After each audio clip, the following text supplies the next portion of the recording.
Casa cantoniera alle mie spalle sfiorata da massi giganteschi e la strada appena rifatta che doveva essere un futuro turistico ormai praticamente non c'è più. Ennesima frana questa mattina. Questa volta si è verificata sulla destra del cordevole tra il Torner e il Sas di San Martin, su quella che un tempo era la Gordina. La notizia è rimbalzata da un capo all'altro della valle. Ecco infatti la telefonata di Roberto Chissalè, sindaco di Agordo, al suo omologo di Rivamonte a Gordino, nel cui territorio la frana è avvenuta.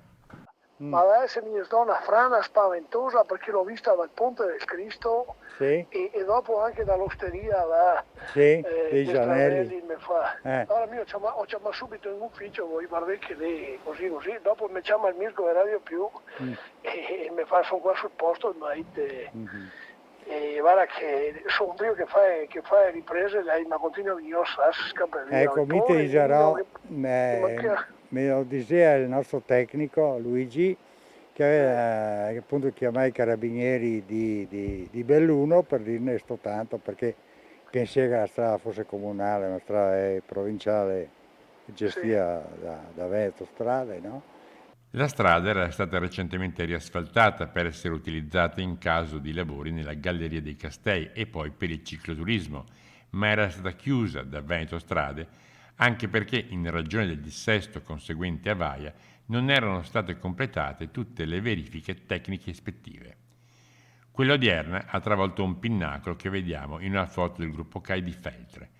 Ora è rimasta solo una parete piatta al di sopra di un cumulo di rocce di ogni grandezza che probabilmente continueranno a muoversi per molto tempo. Il problema adesso vediamo cosa decidono di fare, però le condizioni che mi avete fatto vedere, i filmati, mi sembra un po' dura insomma adesso, perciò dovremmo anche ripensare anche a questo problema che è minimale, perché lì se passava qualcuno in questi giorni era un massacro, no? Il luogo era già stato oggetto di cronaca, visto che più o meno nello stesso punto nel 1978 tre persone vennero travolte da una valanga e vi persero la vita e che qualche anno fa un camion era stato colpito da un masso. Difficile immaginare cosa se ne farà in futuro. Questa ciclabile è importante perché ormai da anni tutti i comuni della Gordino puntano di creare queste opportunità. Il problema è che sicuramente dovremmo guardare a alternative, insomma, le alternative ci sono anche per la verità, però magari sono più costose purtroppo.